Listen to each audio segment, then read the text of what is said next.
Vai, meu filho. Pode orar. Senhor, meu Deus e meu Pai, Pai querido, Pai amado, nessa noite, Senhor, neste lugar, queremos te agradecer pelo dia que passamos, por mais uma oportunidade de estar na Tua presença. Senhor, agora te pedimos, ó Pai, como principal, Senhor, condutor desta aula, conduza, Senhor, o Teu Filho, Senhor, abre o nosso intelecto, o nosso coração, discute na nossa mente, Pai, que as Tuas palavras possa penetrar, Senhor, porque ela tem esse poder de ir da junta à medula, Senhor, é apta para discernir pensamentos e intenções do coração. Então, Senhor, fica conosco, Senhor, aqueles que estão vindo, aqueles que ainda vão chegar, aqueles que não vão poder vir, mas que o Senhor trabalhe, Senhor, de forma tremenda e especial, Senhor, que acima de tudo a Tua presença possa reinar e brilhar no nosso meio nessa noite. Amém. Lição 1. Lição 1.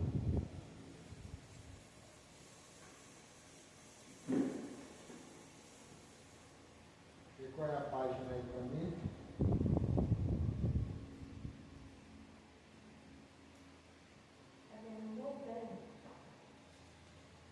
Vamos estudar a ética cristã.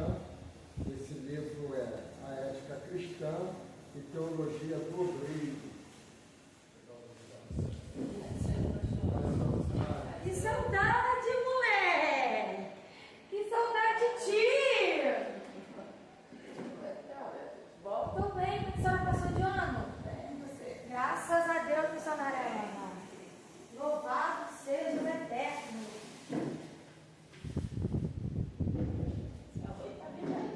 Minha mãe? É. Ah, minha mãe é uma benção. Encontrei ela no caminho, depois deu um pedaço, eu falei, você vai me carregar na cama. Não. Aí ela falou assim, não, pode ir, porque eu não tenho muita intimidade.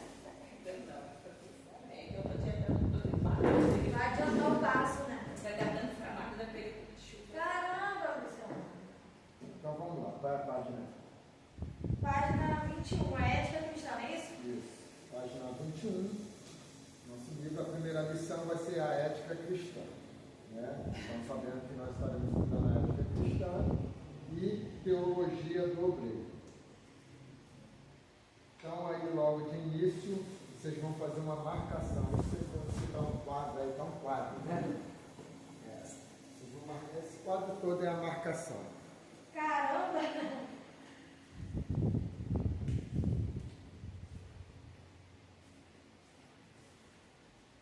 Por que é o quadro todo? Porque o que não tiver aí é o que vocês vão responder lá no questionário.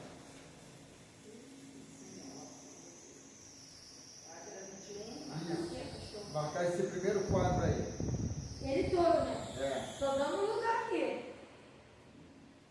Não, filho. Esse aí não. É esse aqui. Esse aqui.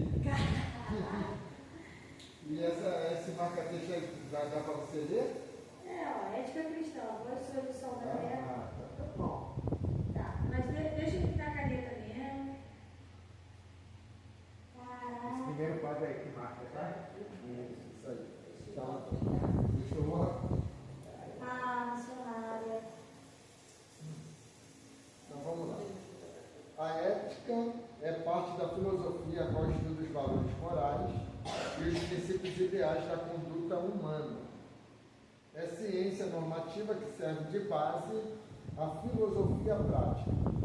Também é um conjunto de princípios morais que se devem observar no exercício de uma profissão.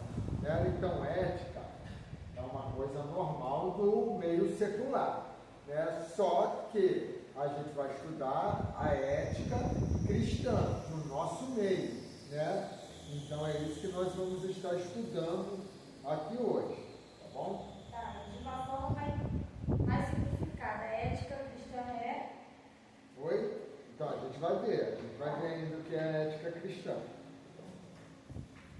Para que tenhamos uma melhor compreensão, se faz necessário definir a palavra moral, da raiz latina mores. Costumes, conduta, comportamento, modo de agir. Vai ser a missionária.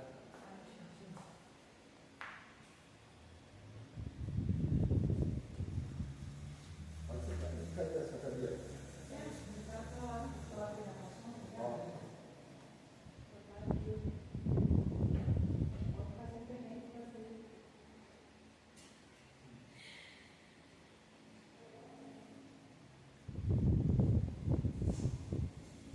Então vamos lá. A vida prática, porém, nem sempre, né, mas batina mores, costumes, conduta, comportamento e modo de agir, o que é, né, na verdade, a ética.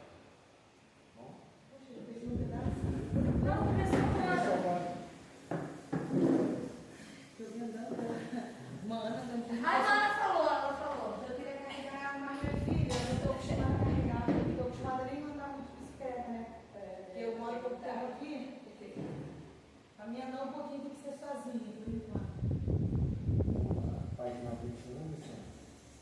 Aí você vai marcar no quadro, no primeiro quadro.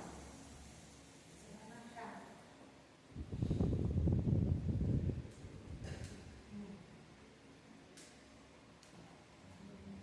Aí tem a primeira marcação no primeiro quadro. Esse quadro todo é a marcação. Então, o que não tiver aí é a resposta no questionário. Se não tiver, Você vai entender. A questão 1 fala o seguinte: ética não é. Que aí está falando tudo que é ética. Então, o que tiver lá, que não estiver aqui, é o que é para ser marcado lá. Esse é só um questionário, né? Não, é 2. De 1 a 10. Bom, aí vamos lá. Vou ler de novo, debaixo do quadro. Para que tenhamos uma melhor compreensão, se faz necessário definir a palavra moral, da raiz latina mores, costumes, conduta, comportamento e modo de agir. Né? Então, para a gente compreender o que é ética, tá? Ética está atrelada à palavra moral, conduta, modo de agir, comportamento, tá? Isso, claro, ainda a gente está falando de uma ética comum, circular. tá? Uma ética comum que abrange qualquer pessoa, crente, não crente, né? Ambiente de trabalho, tudo. Na vida prática, porém, nem sempre é fácil ao homem discernir se determinado ato livre é ou foi contrário ou não à natureza humana.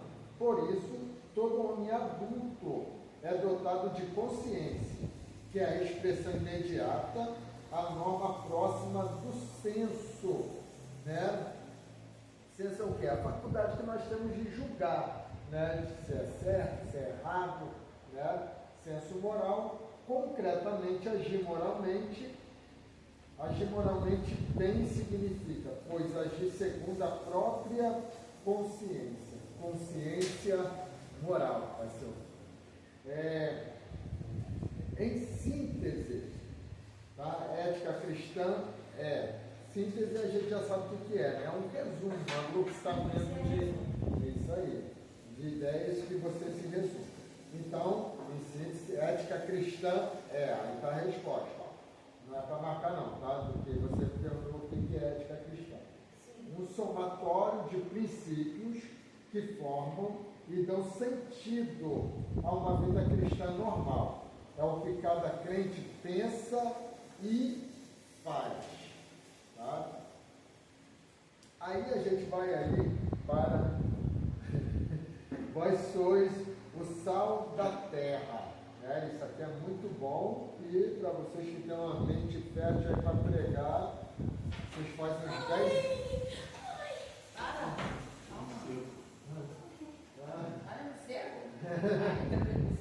Eu também tenho. Vocês fazem uns 10 esboços. Vou matar ele e eu ele fica nisso. É o quê? Sacola? Deixa eu falar. Então, ética é o modo cristão da sua vida, né? Isso. Aí vamos aí. Ainda está na página 21 ou já mudou de página? 22. Vós sois o sal da terra agora. na 22, vós sois o sal da terra. Sempre voando na minha direção, Então vamos lá. Nos tempos bíblicos, página 22, tá, evangelista?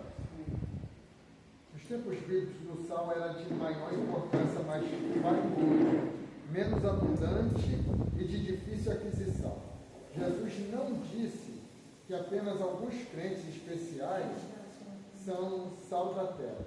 Ele afirmou: vós sois, referindo-se a todos os filhos de Deus. O sal é considerado como uma propriedade distinta e importante, ou seja, a de conservar ou de condimentar, né? Ou seja, temperar. A ideia aqui não indica especialmente uma função definida, como a de conservar ou de condimentar, ou ainda como dos muitos usos do sal. Mas a ideia geral é que o crente santificado deve possuir a realidade daquilo que professa. Da mesma forma que o sal apresenta a propriedade que esperamos dele, essa realidade é expressa de muitas e variadas formas. É por isso que Jesus usa a expressão: vós sois o sal da terra, né? Usando a expressão daquilo para que o sal serve e daquilo que nós servimos, né? Então, o crente ele tem a sua característica específica, né? Então, normalmente, existe num ambiente de trabalho, em algum lugar, quando alguma coisa aperta, as pessoas lembram de quem? Chamar o crente, né? Pede o crente para fazer uma oração, né? Traz o crente aqui para dar um aconselhamento, para ver se tem algum crente para fazer uma cerimônia fúnebre, né? E alguma coisa assim.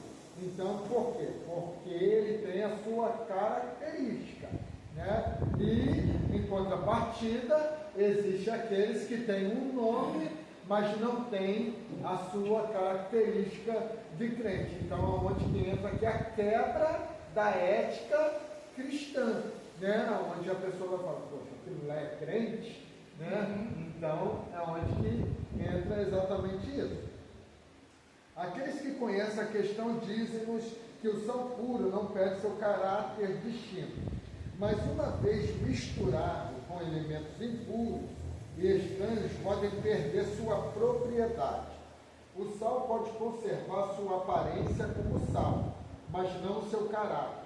Realmente transforma noutra substância. O sal insípido, né, sem sabor, para nada mais presta não ser lançado fora e ser pisado pelos homens. O propósito dessas palavras, como precisamos considerar, não é para esmagar os que caem, é para avivar o senso de dever e impelir, ou seja, empurrar, né, os discípulos a andarem de acordo com a sua chamada. Se o cristianismo não funcionar como deve, como é que o mundo poderia receber qualquer coisa da boa graça de Deus? A religião sem autenticidade dificilmente tem uso digno para os discípulos de Jesus ou para o mundo em geral. O sal que perde a sua virtude ou sabor, suas qualidades distintas, não tem mais razão para existir. O cloreto de sódio puro, que é o sal, não se deteriora, mas pode ser adulterado. Então perde suas propriedades e se torna inútil, pois então deixa realmente de ser sal. Tá? Aí tem duas referências aí, que é bom a gente ler, Marcos capítulo 9, verso 49 a 50, e Colossenses 4, verso 6. Tá? Quem está com Bíblia, por favor. Pode pegar aqui? Pode.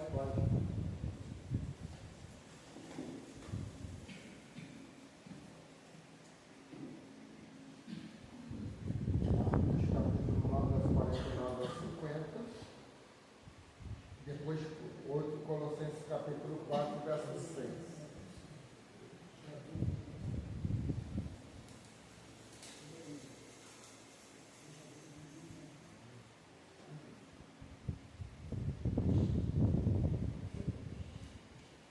É Marcos, né? Isso. 9, verso 49 ao 50.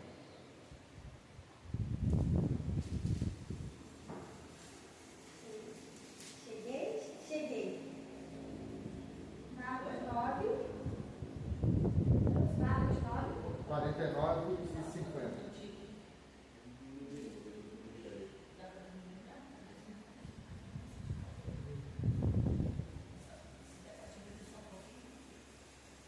Porque que cada Não um. diminui não. Pode falar. Porque que cada um será salgado com o fogo. Bom é o sal, mas se o sal vier a tornar-se insípido, como lhe restaurará o sabor? Temos sal em vós mesmo e paz uns com os outros. Colossenses 4, verso 6.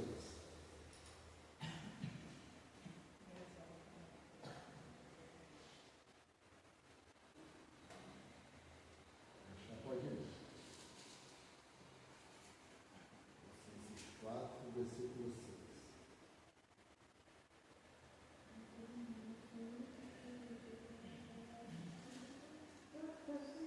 Você vai aguentar não? Daí. Não, eu estou assim cantando, porque cantando eu sabia muito. Eu sabia muito. Mateus, Marcos, Lucas, João, Atos, Romanos, Coríntios, Efésios, Filipenses. Vocês se Tessalonicenses, Timóteo, me ajudou muito, eu sabia O muito. hino, né? A gente A musiquinha, né? a gente cantava a Bíblia toda da outra igreja. Aí eu rapidinho achava as coisas.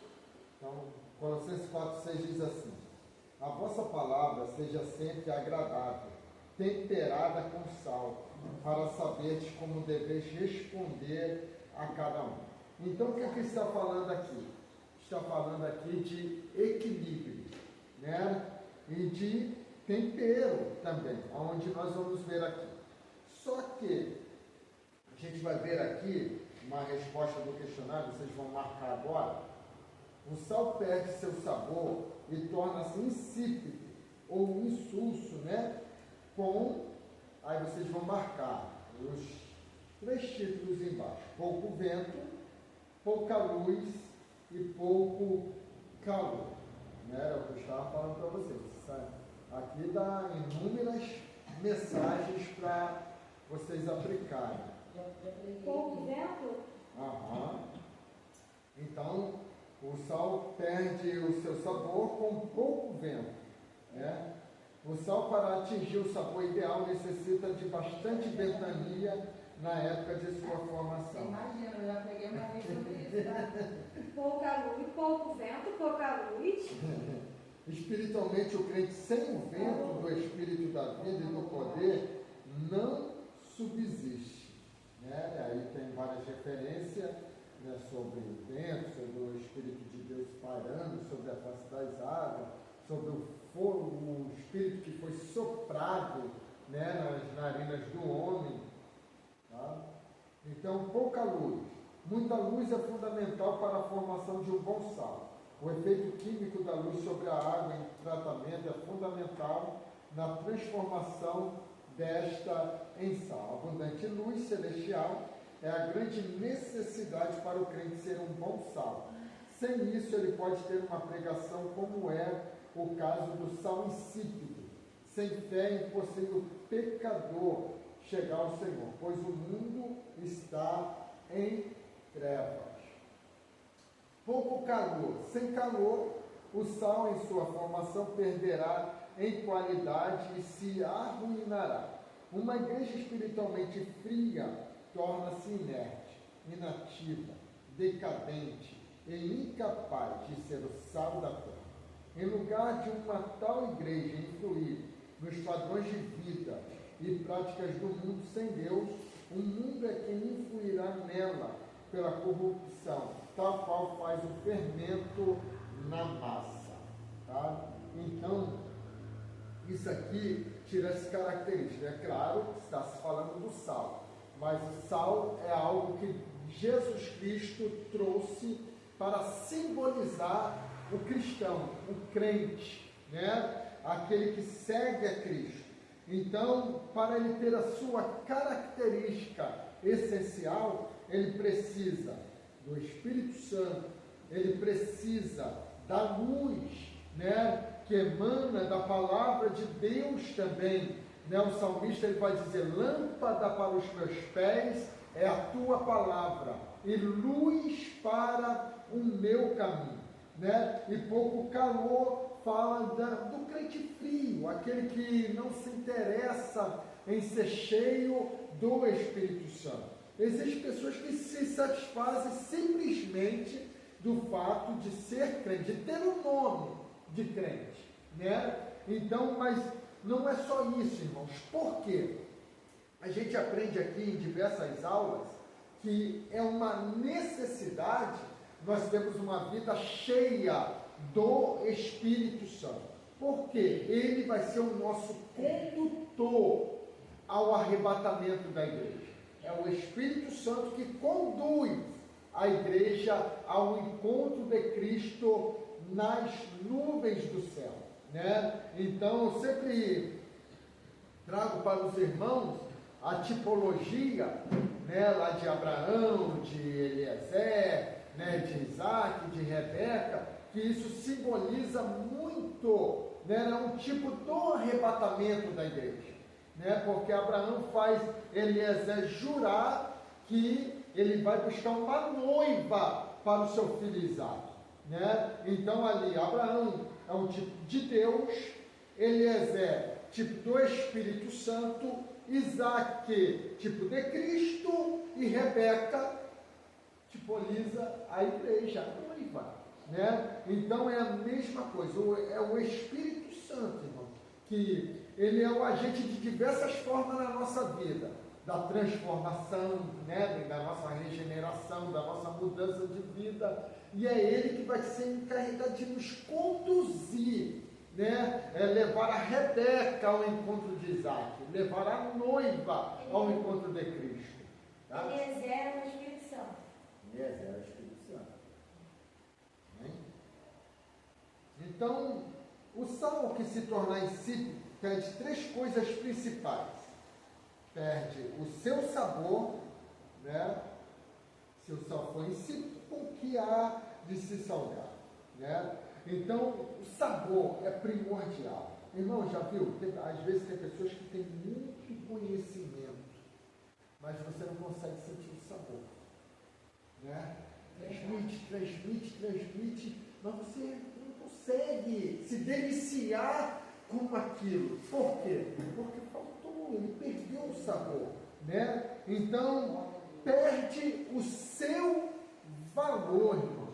Então, é consequência. Se você não consegue assimilar aquilo, aquela pessoa, consequentemente, é uma pessoa que perdeu já o seu valor. E quando ela vende, você fala: poxa, é ele, poxa, é ela. Por quê? Ela perdeu o valor porque não tinha sabor, né? E vai, consequentemente, perde o quê? O seu lugar, né? Então, é muito tremendo, né? Isso aqui que Jesus colocou para nós analisar, que a gente vê superficialmente, mas quando a gente vai detalhando isso aqui, a gente vai, né, vendo a profundidade que é e a responsabilidade que nós temos de ser o sal da terra, irmãos, tá? Então vamos lá. Na química, o sal é chamado de cloreto de sódio. Essa substância tem propriedades importantes, por isso Jesus a usou para tipificar o papel daqueles que são seus discípulos. O sal, aí a gente vai ver para que serve o sal. O sal preserva. Desde tempos imemoriais, o sal também tem sido utilizado pelos povos como substância conservante que preserva as características dos alimentos, né? A gente sabe dos antigos aí que a conservação da carne, né, dos alimentos era com o sal, né? Então, era aquilo que preservava ali os alimentos. Tem pessoas que ainda salvam alimentos que estão deteriorando, né? Carne estragada Aqui você sabe. é. Né? Temos as charqueadas aí e a gente sabe como que funciona. Então, o cristão, como sal espiritual, tem a capacidade de preservar o ambiente sob a sua influência. Este mundo ainda existe porque, apesar de sua degeneração, a igreja formada pelos crentes está preservando o que resta de saúde moral e espiritual no mundo. Quando a igreja for tirada da terra, a podridão tomará conta dos povos sem Deus, levando-os à decomposição final que os levará ao inferno. O crente tem o dever de salgar para preservar sua família, seus amigos, crentes ou não, e todos os que estejam de uma forma ou de outra sob sua influência. Através das missões da evangelização local e regional, a igreja espalha o sal sobre o mundo, para que ele não apodreça de vez. Então, é uma responsabilidade que nós temos neste mundo, né? Então, a gente sabe que este mundo não foi de mal a pior, porque a igreja está na terra. Muitas coisas não aconteceram ainda, porque a igreja está na terra, né? O juízo de Deus ainda não veio sobre a terra, porque a igreja ainda está na terra. Amém? O sal dá sabor, né? Uma comida sem sal nunca é vista como saborosa. Normalmente é indicada para pessoas que estão com problemas de saúde, para quem é contraindicado o uso do sal. A Bíblia registra a importância do sal como elemento que dá sabor, ou comer-se-á sem sal, ou que é insípido, ou haverá gosto na clara do ovo. Da mesma forma, o crente em Jesus tem a propriedade de dar sabor espiritual ao ambiente em que vive a vida dos que lhe cercam. Há pessoas que se sentem felizes em conviver com crentes fiéis, sentindo o efeito benéfico do contato com eles. E isso glorifica o nome do Senhor. É necessário ter sal na vida, ou seja, um viver cheio de alegria, de poder, entusiasmo, cheio do Espírito Santo. Jesus reconhecia o valor do sal quando afirmou: bom é o sal, mas se o sal se tornar insulso, com que o adubareis? Tende sal em vós mesmos e paz uns com os outros. Em seu ensino ele disse que se o sal for insípido, com que se há de salgar? Para nada mais presta, senão para se lançar fora e ser pisado pelos homens.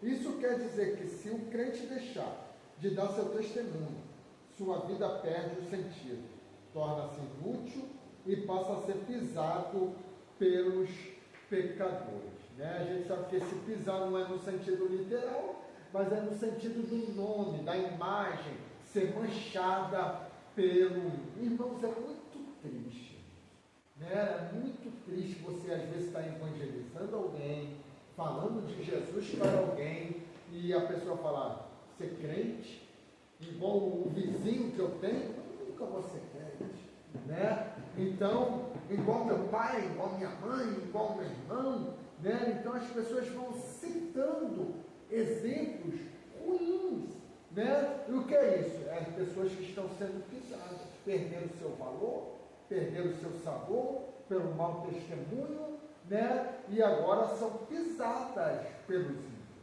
tá? Agora, outra coisa muito importante, isso aqui é tremendo: sal na medida.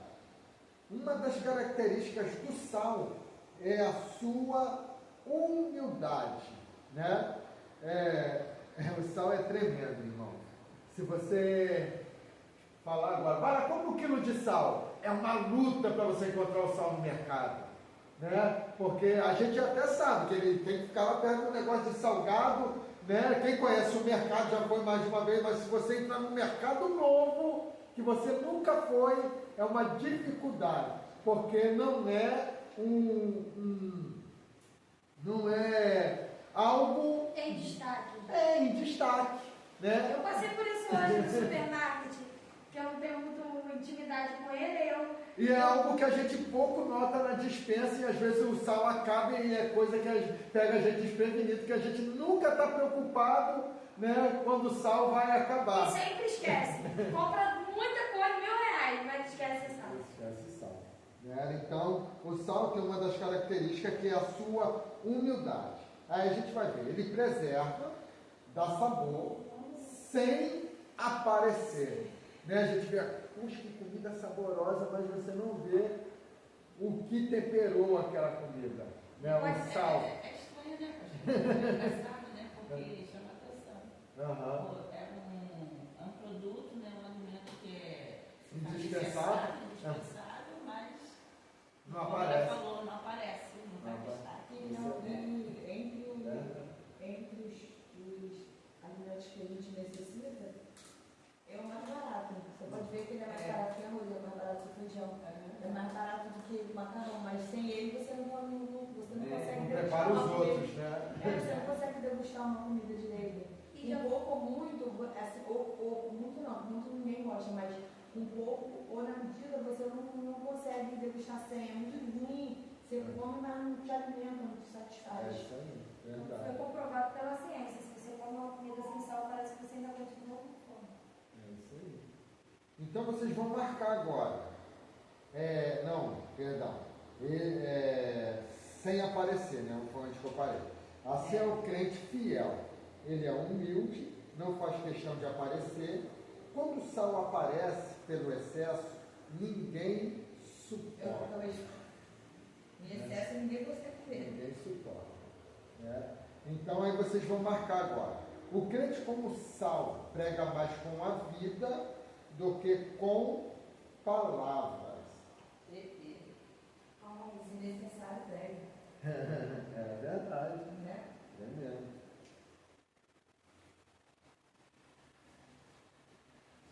Marca aí, o crente como sal prega mais com a vida do que com palavras. Então João Batista foi um exemplo, falando sobre Jesus. Disse, é necessário que ele cresça e que eu diminua. O crente, quando tem sal demais, torna-se insuportável. Isso acontece quando se torna fanático, ou seja, aquele que tem paixão exagerada por uma ideia, né, doutrina ou religião.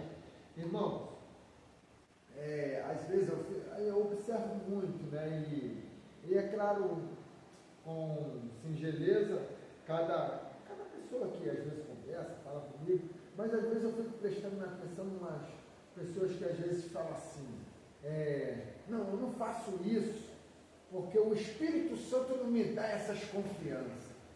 Então é tipo assim, como que a pessoa está se colocando numa posição que ela é superior às outras. Que o Espírito Santo só tem aquela dedicação com ela e não tem, né, a mesma dedicação com as outras pessoas.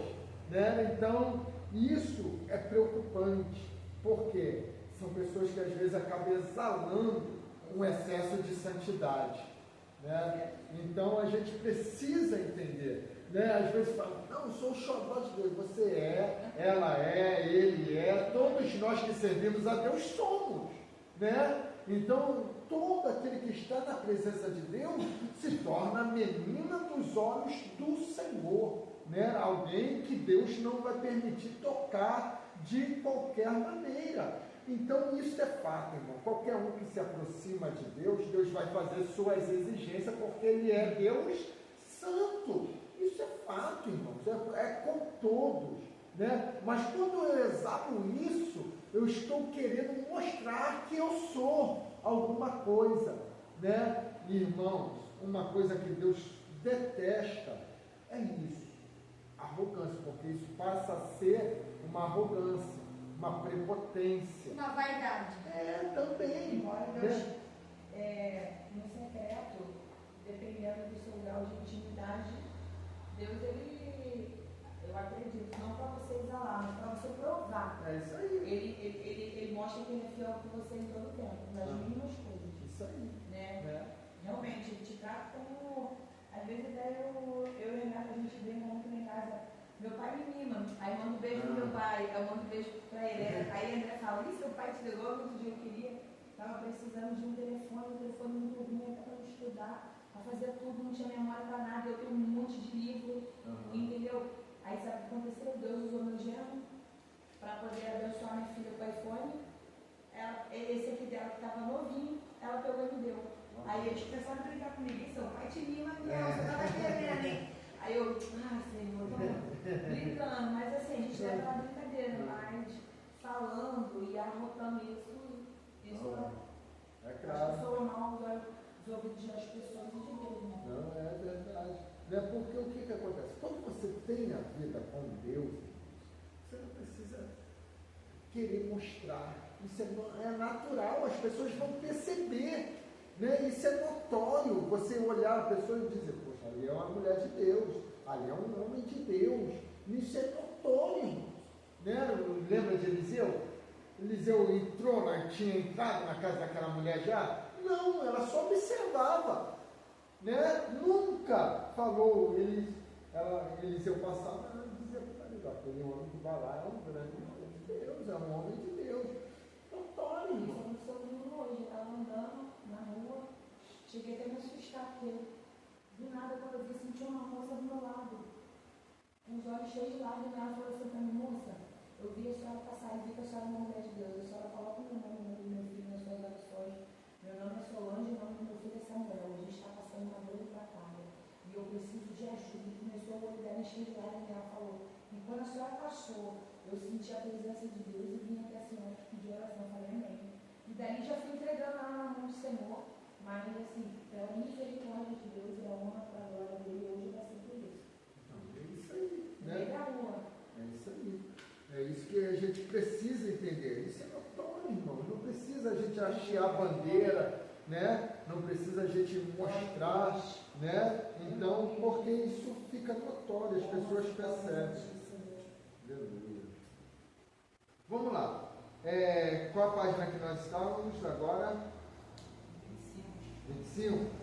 A gente vai, o crente luz do mundo. Qual é a página? 25 está indo? 25. O crente luz do mundo. Em Mateus 5,14, Jesus diz aos seus seguidores, de todos os tempos, vós sois a luz do mundo, a luz brilha e se opõe às trevas. O cristão deve saber que o mundo jamais verá a Deus de maneira melhor do que o próprio crente é capaz de apresentar através de suas atitudes. Por isso, Jesus acrescentou, assim brilhe também a vossa luz, né, o que seu testemunho de agora, a vossa luz diante dos homens, para que vejam as vossas boas obras e glorifiquem o vosso Pai que está nos céus.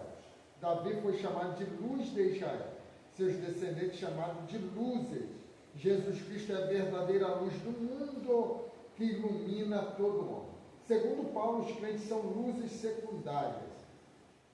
Aos crentes são reputadas luzes porque participam da luz que vem da fonte luminosa que é Cristo, para que vos torneis irrepreensíveis e sinceros filhos de Deus, inculpáveis no meio de uma geração pervertida e corrupta, na qual resplandeceis como luzeiros no mundo. Essa questão da luz do mundo é praticamente similar à parábola da videira verdadeira. Nós só temos luz se estivermos em Cristo, que é a luz do mundo, né? Então nós seremos luz também quando estamos conectados nele, ligados nele, né? Nós nos tornamos luz. É igual tudo que há na constelação, né? Quando é lua cheia a gente vê a claridade, mas nós sabemos que eles não possuem luz própria. Da onde emana a luz deles? Do sol, né? Então todas as estrelas, lua, né? Essa claridade que vem deles emana do sol, né? Então é a mesma coisa nós não temos luz própria, a nossa luz é de Deus, amém? A esfera do mundo mundo é trevas, trevas da ignorância, a sua esfera é a escuridão. Jesus foi a luz entre os homens, mas os homens amaram mais as trevas que a luz, porque as suas obras eram más. Os crentes também são luzes que iluminam as trevas, segundo os ensinos de Jesus. Sem essa iluminação, o mundo seria um lugar tenebroso. Seus discípulos, pois, devem ser como uma cidade edificada sobre um monte. Mesmo que as luzes fossem fracas, as cidades edificadas sobre o monte seriam vistas de grande distância. Assim também deve ser o crente brilhando e dissipando as trevas. A presença real de Deus na vida do crente fará dele uma luz verdadeira, e Deus será glorificado em sua vida. Aí vocês vão marcar: o crente como luz exerce o seu verdadeiro sacerdócio.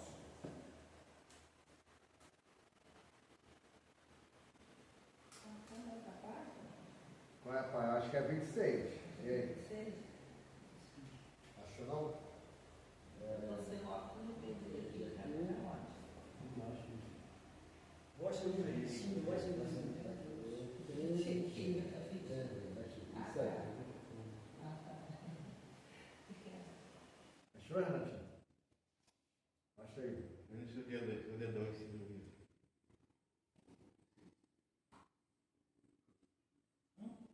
O crente como luz exerce seu verdadeiro sacerdócio. Então, vamos lá. Ponto 1. Vós sois a luz do mundo. Fazendo uso de metáforas, Jesus afirmou que os seus discípulos são a luz do mundo. Figura extraordinária é essa. Diferentemente do sal, que não é vista em ação. A luz só tem valor quando é percebida, quando aparece. E é claro, né, que aqui não é que está fazendo uma distorção do sal, que não aparece e a luz aparece. É que o crente precisa ser percebido como crente, como homem, mulher de Deus, né, como alguém que dá um testemunho positivo. Então isso se torna ser a luz, tá? O testemunho elevado, comparando seus seguidores como luz no mundo, Jesus disse que não se pode esconder uma cidade edificada sobre um monte. De fato, as cidades sobre os montes, quando chega a noite, refletem as luzes de suas casas e ruas, né? Porque chegou a noite, né? Naquele tempo que era bem remoto, eles iriam acender suas lamparinas, né? E todos que estavam fora veriam que ali existia uma casa, ou tinha pessoas ali, por causa e por conta da luz, tá? O crente no velador. O velador é um local onde se colocava tipo uma prateleira para colocar o candeeiro, ou colocar ali a lamparina para iluminar melhor o ambiente, né? Então, o crente, na verdade,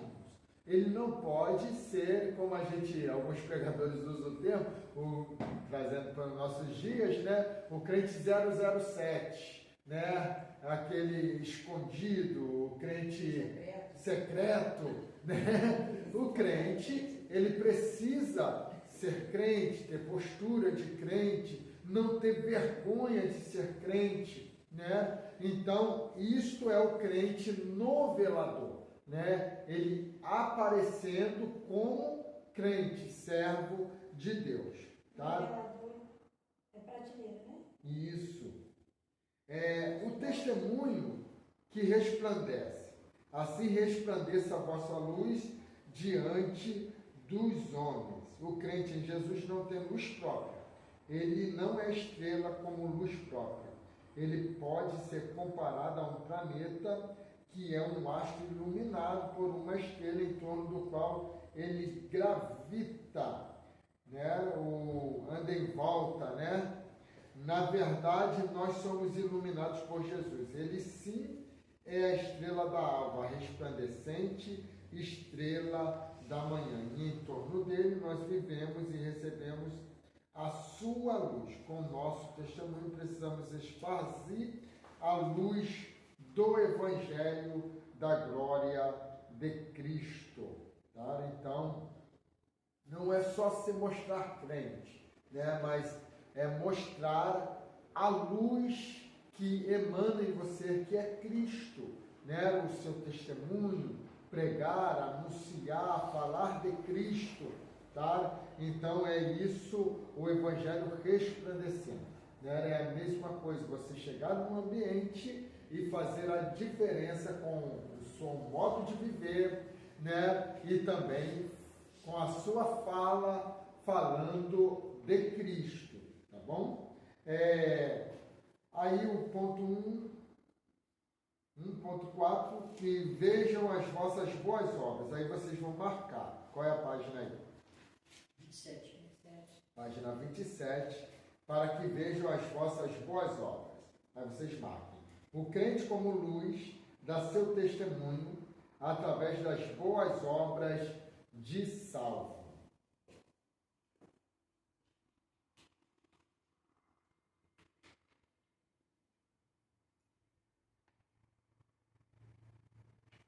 Okay? Aí vamos aí no 2.2 aí. No mundo os crentes são forasteiros e peregrinos. Não devemos pertencer ao mundo. Tá? João 15:19, olha o que diz.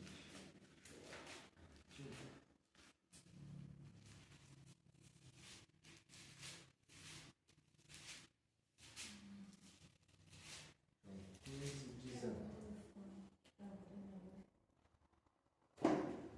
Se vós fosseis do mundo, o mundo amaria o que era seu. Como todavia não sois do mundo, pelo contrário, dele vos escolhi, por isso o mundo vos odeia, né? Então a gente não pertence ao mundo. Então, hoje em dia, irmãos, o Evangelho há uma preocupação hoje, né? Tem pessoas que se pegam as estatísticas dizendo, não, nós somos milhões de evangélicos hoje, né? E hoje o que a gente olha o inverso disso. A gente não vê o mundo odiando os crentes, né? A gente vê, poxa, crente, pô, legal, né? Todo mundo quer estar perto de um crente, coisa que era diferente há umas décadas atrás, né? Crente era debochado, as pessoas debochavam de crente, escarneciam de crente, zombavam de crente, né? Hoje todo mundo, né, quer estar no meio de crente, né? Então, o mundo hoje está ao inverso. Então, isso traz para nós uma preocupação. Até nos casamentos homossexuais tem crente cantando. É isso aí. Então hoje traz uma preocupação. Por quê? Porque o mundo não nos odeia mais. Pelo contrário, a gente até perde amizade. Eu lembro que quando passei a ser crente, eu passei a deixar de ter aliança e amizade com muitas pessoas. Que as próprias pessoas não gostavam de estar perto de crente. É verdade. O crente era chato, cafona. Né? Eu tinha um amigo crente, que ele falava assim, não, eu sou crente, mas não gosto de amizade com crente não, meus amigos é tudo ímpio. Pastor, eu falo por experiência própria. Eu, quando eu era mais nova, eu terminei 2 namoros por causa de criança. Agora você vê. Eu namorei um rapaz. O rapaz, do nada, não sei o que, foi pra igreja. Aí eu falei, fica com esse negócio de crente, né? Aí eu, não, ele vai começar com esse negócio de igreja, eu vou sair fora. Aí fui e terminei. Depois, anos depois, outro rapaz lá do Rio, comecei a namorar, aquela baladeira. De repente, ele morava lá na Abolição. Foi eu no final de semana para casa dele, quando cheguei, ele falou, você não sabe, agora eu sou crente. E vou te falar, Deus amor me perseguia, todos os dois, né, Deus amor. Aí eu aceitei, Jesus não é Deus amor, assinado com Deus. Você tem que ver que nós não queríamos começar a orar. E aí já mudou os hábitos, mudou tudo, eu peguei meu banquinho, eu não estava. Depois, anos depois, eu aceitei Jesus e falei, meu Deus, O Senhor já estava querendo me abençoar e eu não sabia. Verdade. Né? Então era assim, né? Servir a Deus tinha essa diferença. Não dava para conciliar. O jugo desigual não dava. Né? A luz não combina com as trevas de maneira nenhuma. Né? Aí nem se conformar com ele, muito menos amá-lo. Né? Nós não devemos pertencer ao mundo, nem se conformar com ele, muito menos amá-lo. 1 João 2,15.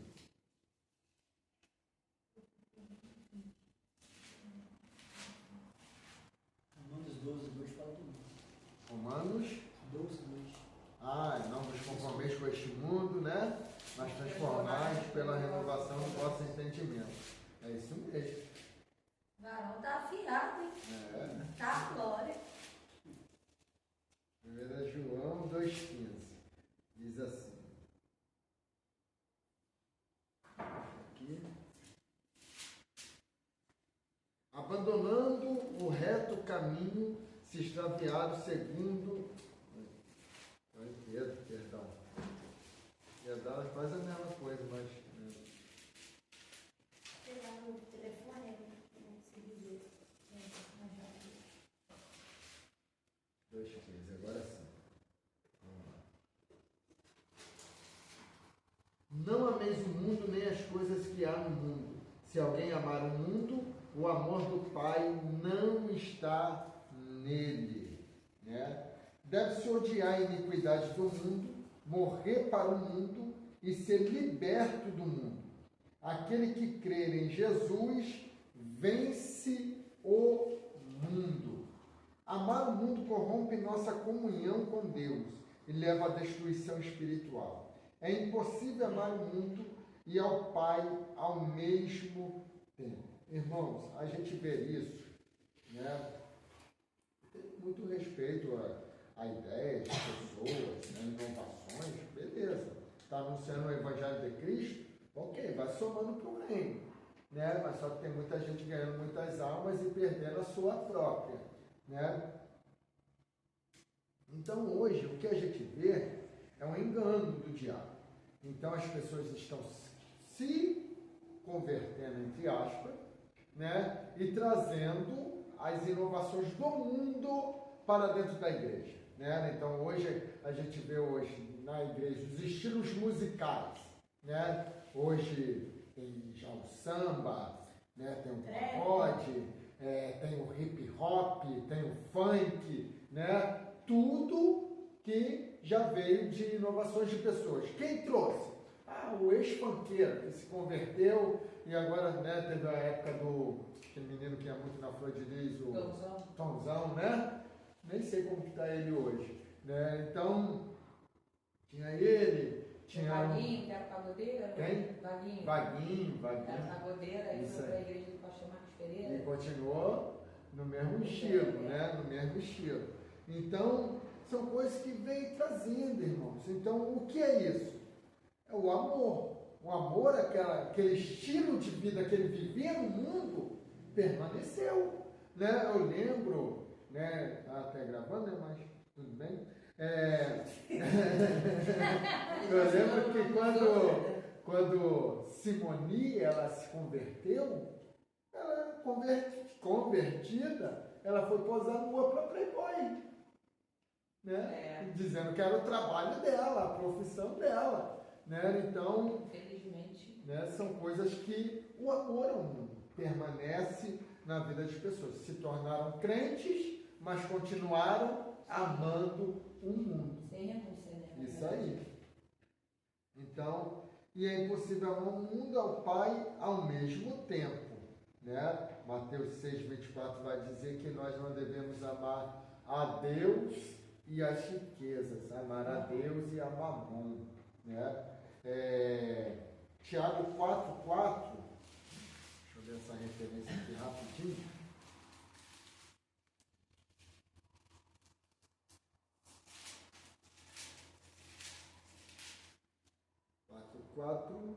Diz assim: infiéis, não compreendeis que a amizade do mundo é inimiga de Deus? Aquele, pois, que quiser ser amigo do mundo, constitui-se inimigo de Deus. Amém? Então vamos lá. Significa estar em estreita comunhão com Ele e dedicar-se aos seus valores, interesses, caminhos e prazer. Significa ter prazer e satisfação naquilo que ofende a Deus e que se opõe a Ele. Né? Então, são pessoas que amam o mundo, né? São pessoas que vão ter prazer, satisfação naquilo que ofende a Deus e que se opõe a Ele. Então, é exatamente isso, irmãos. Né? Então, quando a gente fala aí de piedade, estamos falando de alguém que tem todo o cuidado de não entristecer a Deus ou, em contrapartida, de agradar a Deus. Amém? Então, nós vamos corrigir aí agora o primeiro questionário. Já? 8, 4. Então, vamos lá. Questão de número 1. Ética não é... Vai, missionário Cristiano. O sentimento que predispõe alguém a desejar o bem de outro ou de alguma coisa. Correto. Resposta é letra D. 2. Os fatores que levam o sal a perder seu sabor e tornar-se insípido são... Responde para nós, Jaconisa Renata. Pouco vento, pouca luz e pouco fogo. Isso aí tem que prestar bem atenção, tem várias pegadinhas, né? Porque Vai, missionária Ana. Qual é? A letra C. C. Pouco vento, pouca luz e pouco calor. é o fogo. Caraca! Errei, caraca, Letra cara de C. bobeira. 3 é da prova. É correto dizer que... Responda para nós, evangelista Joelson. Crente como diz exerce seu verdadeiro sacerdote. Ok. Essa é da prova, tá? 4. O crente como sal prega mais com palavras do que com a vida. Certo ou errado, Diácono Rafael? Errado, por quê? Porque prega mais com a vida do que com a palavra. Isso aí, invertido. 5. O crente como luz dá seu testemunho através das boas obras de salvo, missionária Cristiana. Certo. Isso aí. Então vamos lá. Caraca, esse Tem café, tem chocolate? Tem não. Eu fiz. Fez hoje? Não, passado. Tá. A cara de Ana. Vou fazer café com ela. Eu e Ana quer. Minha mãe também. Não quero não. Eu tomei café. Ó, Joelson também concordou lá. Jesus e o Antigo Testamento. É pra mim só de manhã e à tardinha, com pão. É igual meu pai. Eu não tenho. Aqui é toda hora aqui. Fala, Sam. Essa aqui é capaz do crente como Não, já estou concordando. do que com a vida não tá certo? Tá errado. O crente Chocolate não tinha.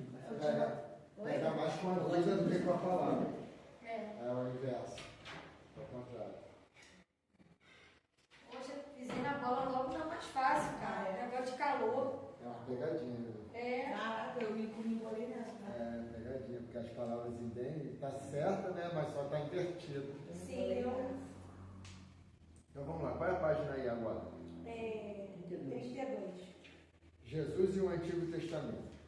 Jesus ratificou o Antigo Testamento, ou seja, confirmou, tá? Cabe assentar de início que todas as vezes que Jesus menciona as Escrituras refere-se ao Antigo Testamento, né? Aí tem as referências para a gente conferir, é tudo referências... Quer que abra alguma? Não, do Antigo Testamento, né? É consenso entre alguns eruditos, baseados na tradição judaica, que após o retorno dos judeus do grande exílio babilônico, Esdras tenha sido o grande responsável pela formação do cânon do Antigo Testamento, tal qual o texto empregado por Jesus e conhecido em nossas Bíblias hoje. Né? Quem estudou aqui bibliologia, lembra do que é o cânon, né? Que é a Bíblia que hoje nós temos, os livros, são os livros inspirados pelo Espírito Santo. Né? Os outros são os apócrifos. Isso, obrigado. São os apócrifos, tá bom? Aí vocês vão marcar agora. Isto significa que ao afirmar o seu compromisso de não destruir a lei e os profetas,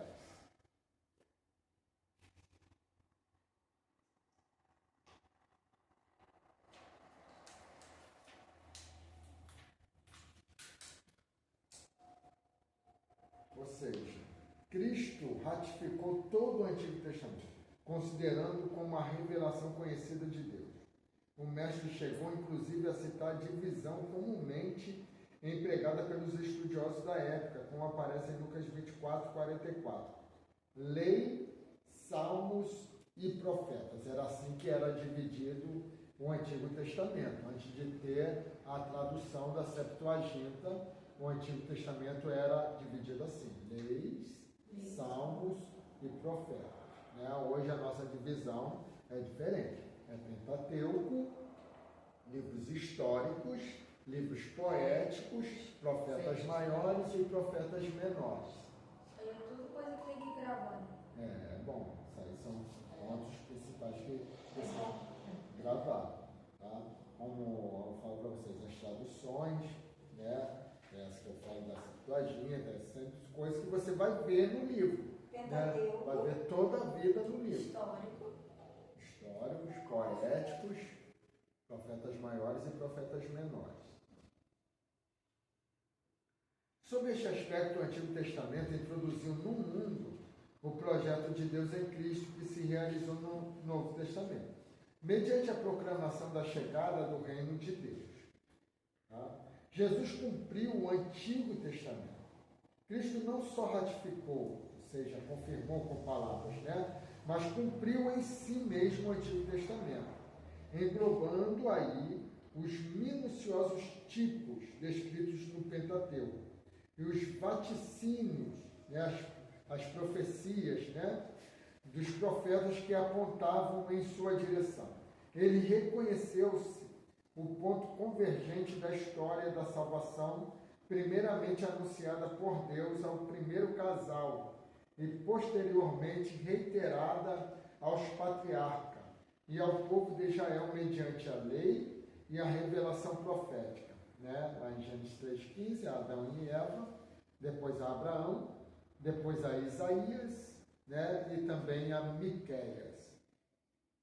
O ato da encarnação do Filho de Deus, cujo ápice foi a sua entrega como cordeiro que redime o homem, cumpriu a perspectiva da fé dos heróis do Antigo Testamento e inaugurou um novo tempo em que os padrões éticos revelados por Deus na lei e nos profetas são reafirmados por Cristo como modelo desta nova era. Foi o que a gente estudou na revistinha, Isso aí. Que Jesus, ele não se batizou para remissão de pecado, mas para cumprir a lei de Deus. Isso aí. Como exemplo. Ser um modelo. Ser um modelo de exemplo. Isso aí. Correto.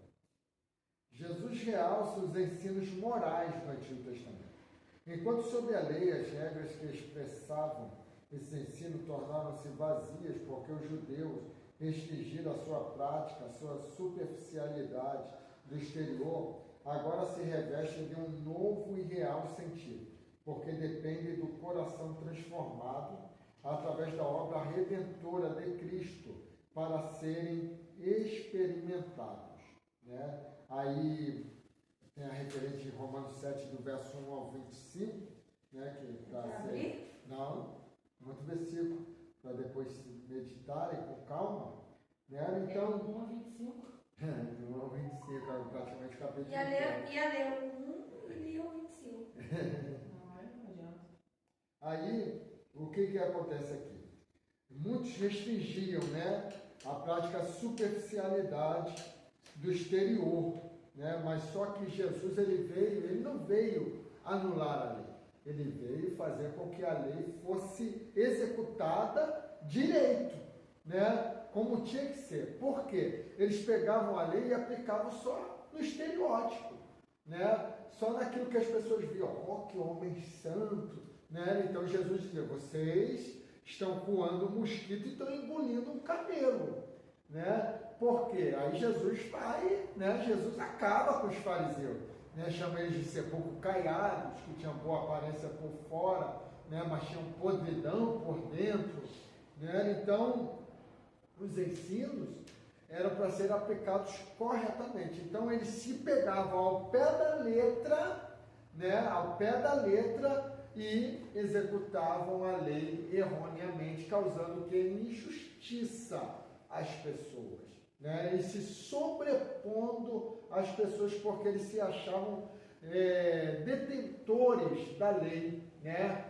Que eram pessoas que protegiam a lei de Deus, mas que erravam na própria lei, né? Então Jesus de maneira nenhuma veio descumprir, né? Eles tentaram pegar Jesus em todas as formas na questão da lei. Eles decoravam 613 leis, como é que pode? 613. Um adolescente tinha que ter. Um adolescente. Tinha que ter os 613 leis na ponta da língua. Como jovem rico, né? É, Isso eu isso tenho aí. desde a minha adolescência. Isso aí. A ética absoluta do reino de Deus. O significado das leis cerimoniais de Israel.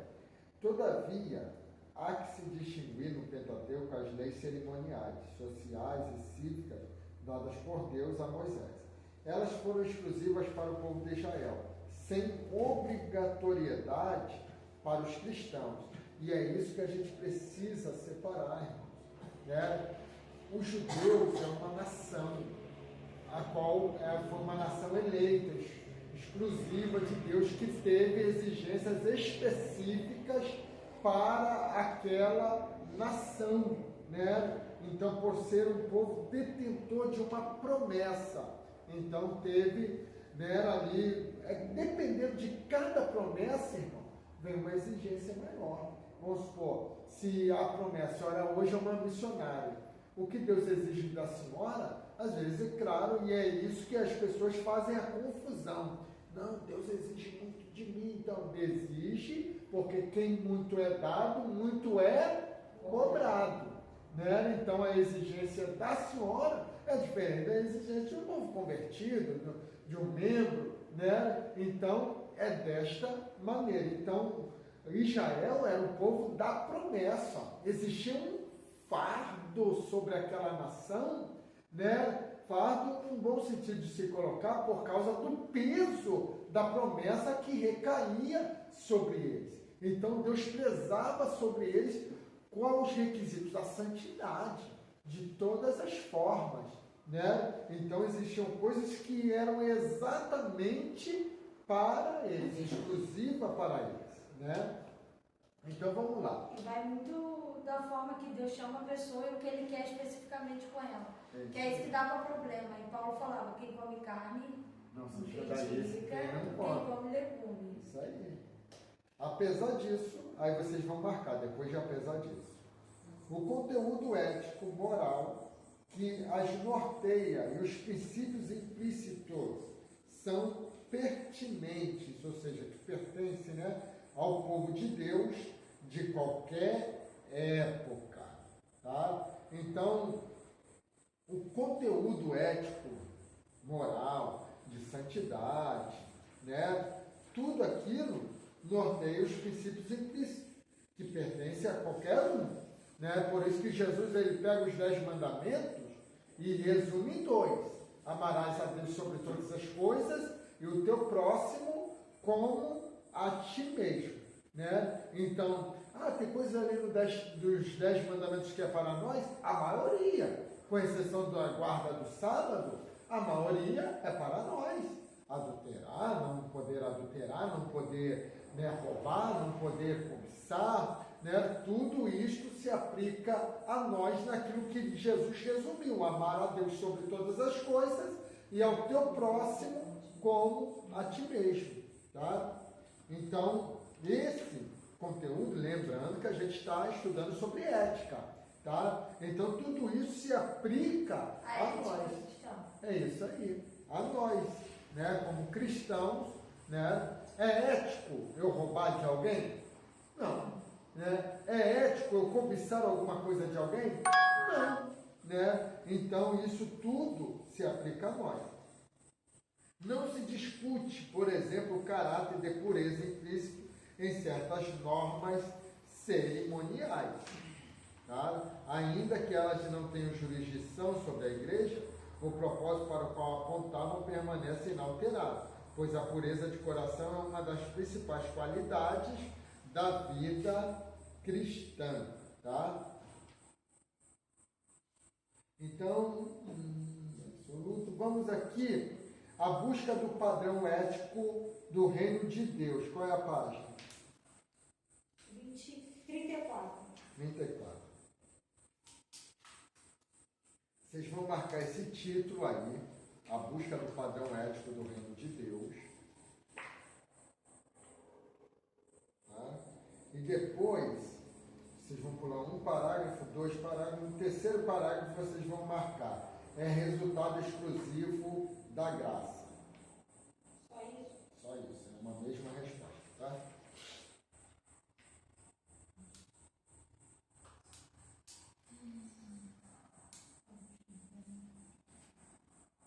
Então vamos lá.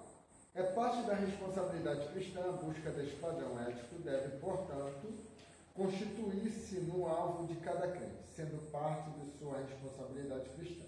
Como Paulo ensinou aos Gálatas, não se trata de obrigação imposta por um sistema legal, mas de algo que resulta de já estarmos crucificados com Cristo e de Ele estar assumido a nossa própria vida para tornar-nos capazes de ardentemente prosseguir em busca desse objetivo.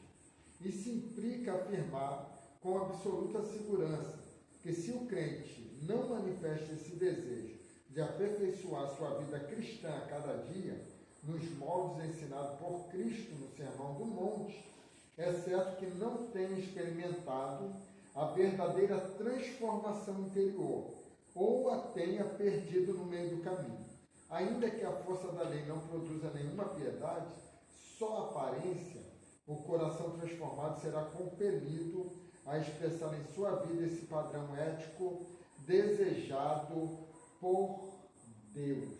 Né? Então, a busca do padrão ético do reino de Deus, ele precisa ainda estar em nós, implícito em nós, né? Da gente melhorar, da gente se aprimorar, da gente ser seguidores de Cristo.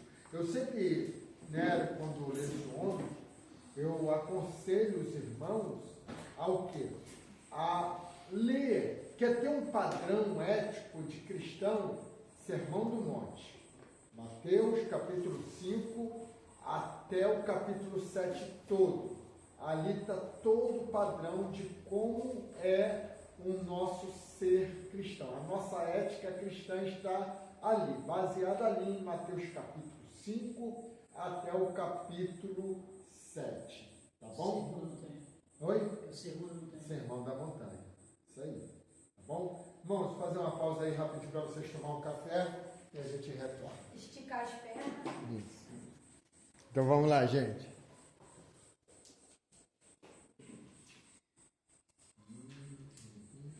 Tá. Qual é a página que está aí? 37. É resultado exclusivo da graça, aí no terceiro parágrafo. Por outro lado, cabe ressaltar, com a mesma segurança, que se nenhum esforço humano pode produzir não só o ardente desejo, mas também a possibilidade de se experimentar aqui e agora essa dimensão ética do reino de Deus. Só há uma resposta. Fui eu, pastor. Não. Isso que dá, me dá 10 círculos. Ela é resultado exclusivo da graça. O propósito de Cristo é que as exigências espirituais da lei de Deus É 34. É 34. ela fala 37. Não, que Não não pode pode parar. parar para 34, aí falou 37. Então, onde que eu tirei 37? Resultado exclusivo da É, a graça. gente falou aqui. Aí vamos lá no propósito de Cristo. Ah, é 34, né? 34, propósito de Cristo lá embaixo. Show? 34, show? Na página 34, tá, irmão? O propósito de Cristo é que as exigências espirituais da lei de Deus se cumpram na vida de seus seguidores. O relacionamento entre o crente e a lei de Deus envolve os seguintes aspectos. A lei que o crente é obrigado a cumprir consiste nos princípios éticos e morais do Antigo Testamento, bem como nos ensinamentos de Cristo e dos apóstolos. Essas leis revelam a natureza e a vontade de Deus para todos e continuam hoje em vigor. As leis do Antigo Testamento destinadas diretamente à nação de Israel, tais como as leis sacrificiais, cerimoniais, sociais ou cívicas, já não são obrigatórias, né? Que eram os sacrifícios de animais, era a circuncisão, a guarda do sábado, né? Então essas leis não são obrigatórias para nós. E para eles, pastor, alguma dessas leis ainda perpetuam, não a do sacrifício de animais, né? Mas muitas dessas leis, como a circuncisão, a guarda do sábado, ainda perpetua para um judeu não cristão, tá? Um judeu não cristão. Então vamos lá. O crente não deve considerar a lei como sistema de mandamentos legais através do qual se pode obter mérito para o perdão e a salvação, né? Ou seja, não, eu guardo os mandamentos. Uma vez eu ouvi de um encarregado meu, ele disse assim: Ricardo, eu sou uma pessoa boa, sou uma pessoa boa.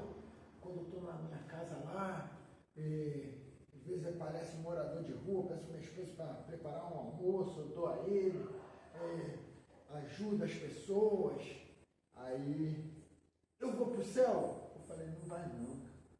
Ele, ué, mas eu não sou bom? Eu falei, mas não vai, rapaz. Que bom, você é bom aonde, rapaz? Sua esposa está lá em São Paulo, você está aqui com outra mulher, como que você é bom? É bom aonde? Né? Então, a questão, quando a gente fala disso, a gente precisa entender que não é as nossas obras, né? Isso tudo que nós temos hoje é pela a nossa graça. A nossa graça não, a graça de Deus, né, na nossa vida. Então, é claro que as obras que nós realizamos hoje é consequência da nossa vida de salvo, né? Nós não realizamos obras para ser salvo. Nós realizamos obras porque somos salvos, né? Então há uma inversão nisso. Eu tinha um testemunho parecido, né? Eu estava se nunca bebi, nunca cheirei, nunca fumei, nunca bebi, eu nunca enganei os outros, e eu vejo crente aí enganando, fazendo troca, assim, passarinhos, assim. Eu sou melhor que eles. Eu achava assim mesmo. Depois que eu conheci a verdade, somente aceitar isso no meu vida. Isso aí. Então, é exatamente isso que a gente ouve no nosso dia a dia, né? Pessoas que sabem que estão vivendo longe de Deus, né? Estão vivendo uma vida desregrada e elas se sentem no direito da sua salvação, né? Então, não querem se adequar à ética, né? A ética, um padrão, tudo existe um padrão. Em todos os lugares existe um padrão, uma ética, uma conduta a ser seguida. E a conduta do céu é exatamente esta, irmãos. Nós trilharmos um caminho que leva à salvação, um caminho de santidade, um caminho de comunhão com Deus. A salvação não é por obras, né? Não é por obras, né? E é claro que porque a gente fala isso, a salvação não é por obras, mas nós realizamos as obras porque somos salvos, né? Porque as pessoas gostam de pegar, né, e pegar só um lado da moeda, né, e com isso criam aquele pretexto para não realizar nada. Não preciso fazer obra, eu sou salvo, né? Então, não, salvo, ele realiza a obra de Cristo, né? Então é isso que a gente precisa sempre se apegar. É claro que eu não vou fazer a obra para ser salvo, eu vou fazer a obra porque eu sou salvo, né? Então todo salvo, salvação vem pela fé, né? Não é pelo que eu faço, não é pelo dízimo que eu dou, não é pela oferta que eu dou, né? É pela fé, né? Aquilo que eu recebi, que eu sinto a minha salvação, tudo isso é consequência da minha vida de salvo, né? Se eu dizimo, se eu oferto, se eu evangelizo, se eu prego, se eu faço a obra de Deus, se eu assumo uma responsabilidade na igreja, tudo isso é consequência que eu sou salvo e quero contribuir para que as pessoas também sejam salvas. Bem, vamos lá.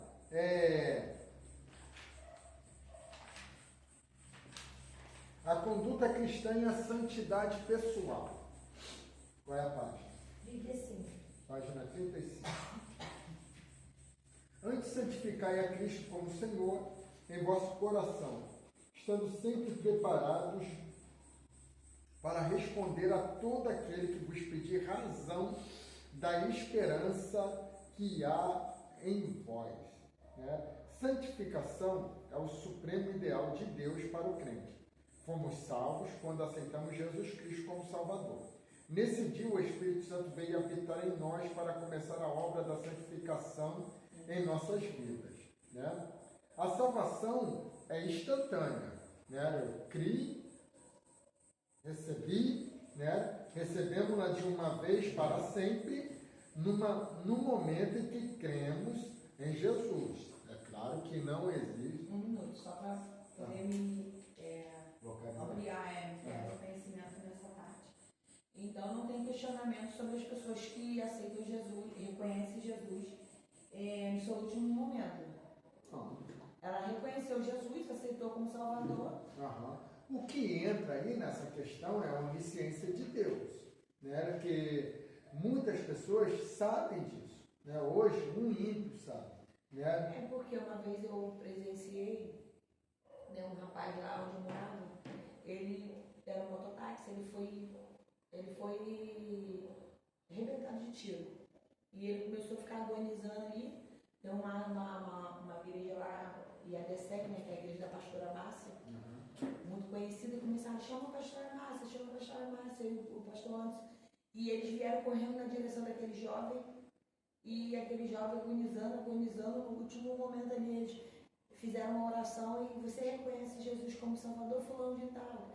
Esse jovem visitava a igreja deles lá. E o jovem afirmou, aceito, e bolando sangue na boca, aceito Jesus como Salvador, e dali morreu. Aí muitas pessoas, só que ele era um mototáxi protagonista. Errou, fez, aconteceu, e agora foi salvo.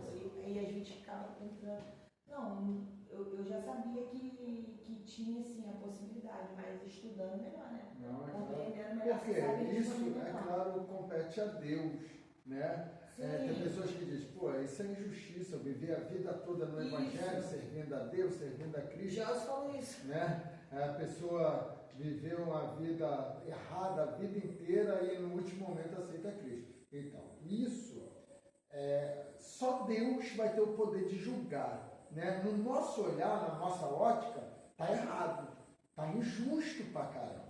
Né? Porque a gente viveu renunciando, nos santificando, mas só que ele vai ser julgado por um Deus que é justo. Aquilo que a gente acha injusto, às vezes é justiça para Deus. Né? Então, por quê? Porque ele tem um atributo que a gente não tem, que é a onisciência.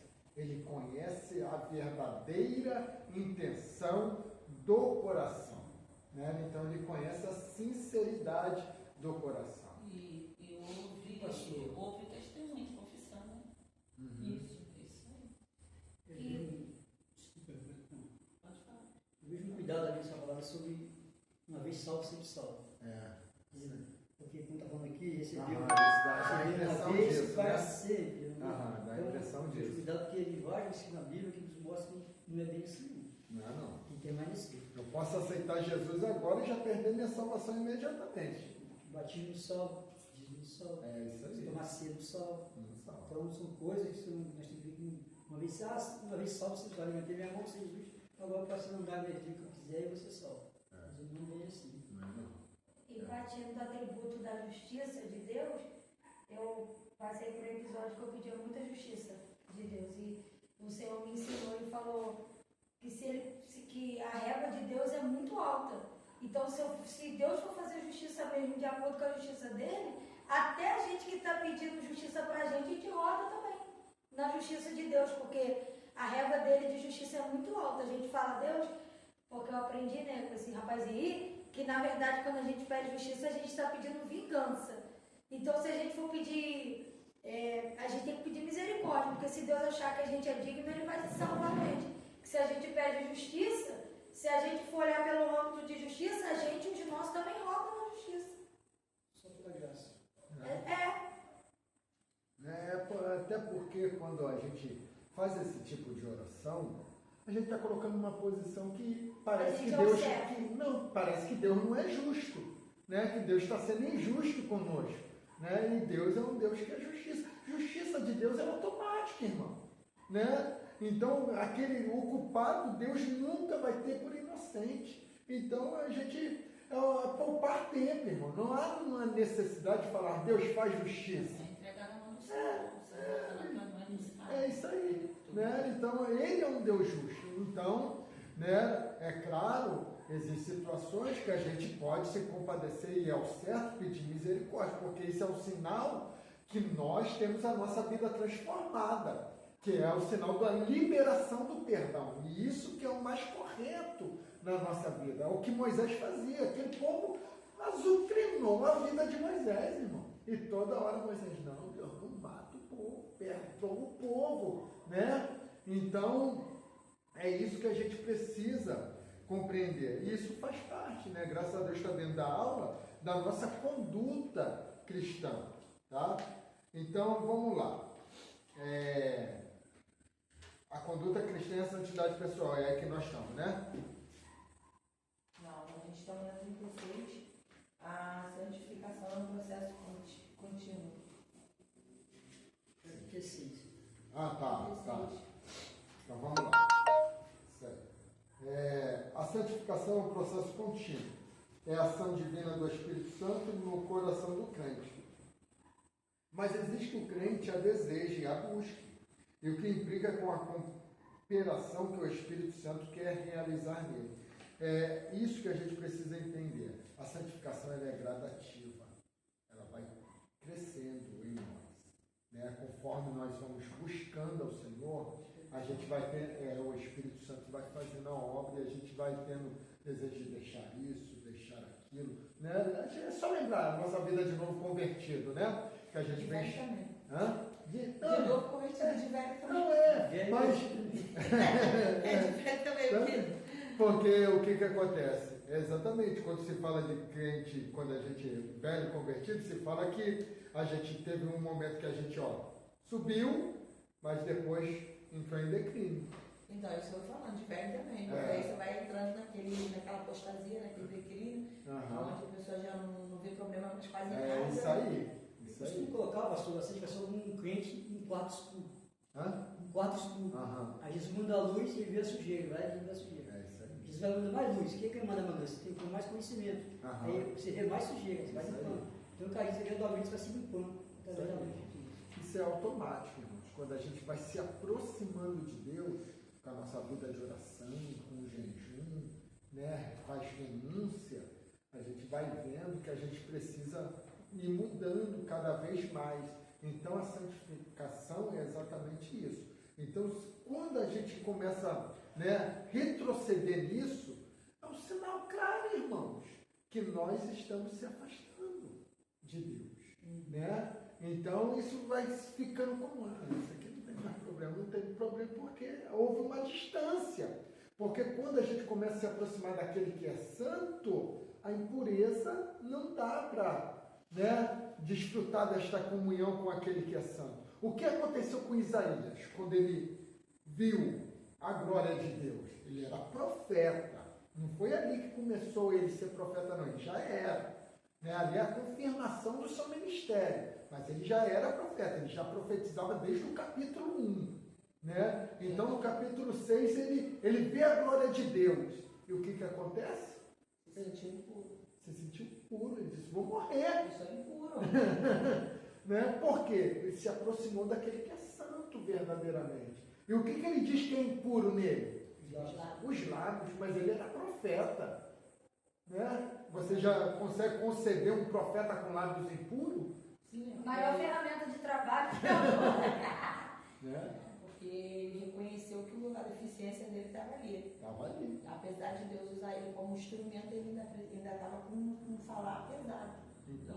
Então, foi o que Joelso colocou, o evangelista Joelso colocou ali. Ele se aproximou da luz. E ele conseguiu ver nele o que? A impureza. Que ele não via antes. E ali ele viu. Eles vão morrer.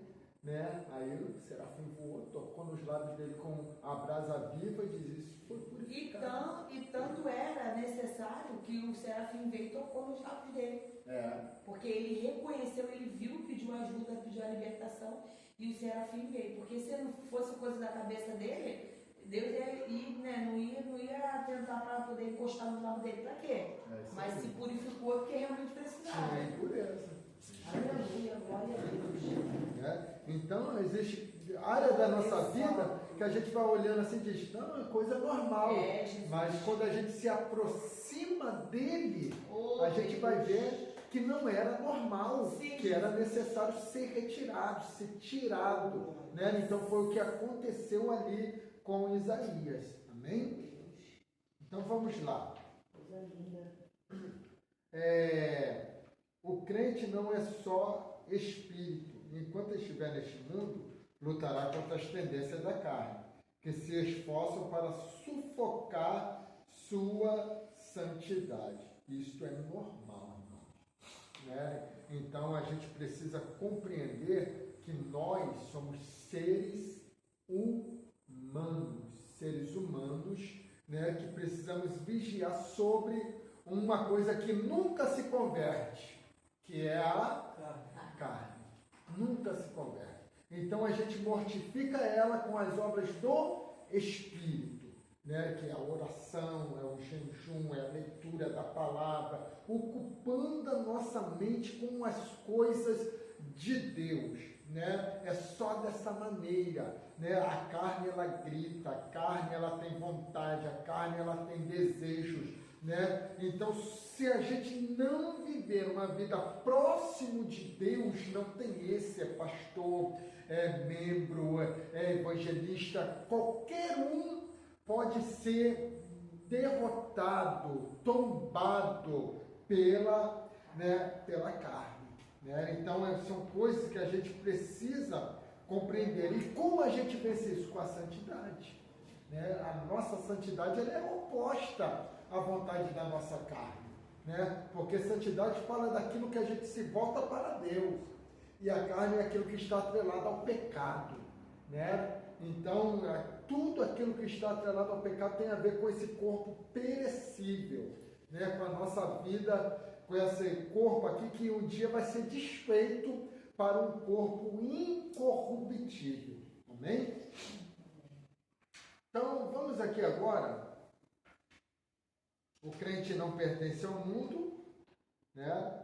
Já falamos um pouquinho quando falamos de sal. Sim. O crente não pertence ao mundo. A degradação moral do homem sem Cristo não leva Deus a relaxar os seus padrões. A santificação é um apelo em que Deus consinta o homem a subir um pouco mais, qualquer que seja a sua condição espiritual. Diante de nós está um alvo posto por Deus, até que todos cheguemos à unidade da fé, ao conhecimento do Filho de Deus, a varão perfeito, à medida da estatura completa de Cristo. Aí sabe qual é o problema que as pessoas não atingem isso? Nós não atingimos isso? Porque a gente fica sempre preso àquela desculpa. Não, eu sou homem, eu sou carne, então não tem como eu ser santo.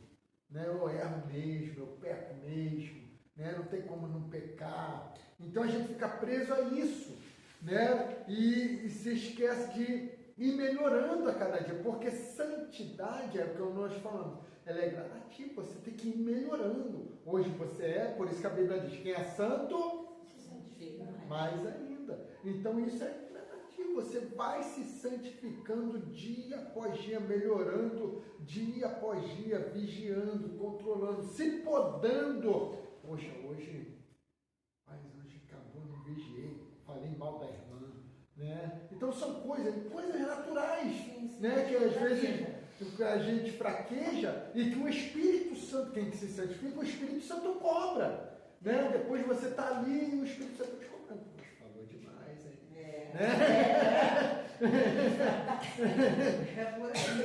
Então, são coisas que a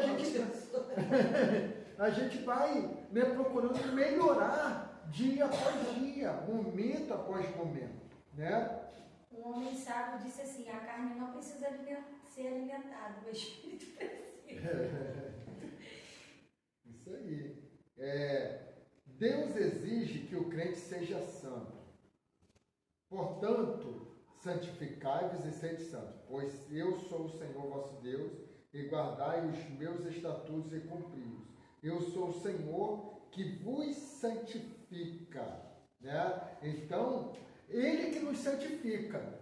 Então, todo o desejo que nós temos de orar, de buscar, de deixar o pecado, de deixar o erro, emana de Deus. Por que emana dele? Porque a gente está se aproximando dele, né? Então, eu sou santo porque eu consigo, eu pago o preço. Não. É porque isso emana de Deus. Paulo possivelmente vivia essas vaidadezinhas, mas teve que aprender na prática.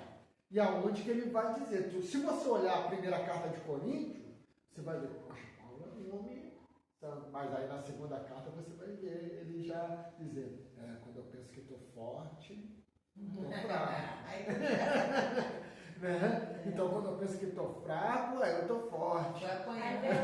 Com espinho na carne, né? Então, então você vai vendo que há uma diferença, né? Pastor, o senhor tocou nessa parte do espinho na carne, isso aqui não tem nada a ver lá, mas tem algum lugar que a Bíblia fala desse espinho na carne? Na Bíblia não esclarece, né? Que espinho é?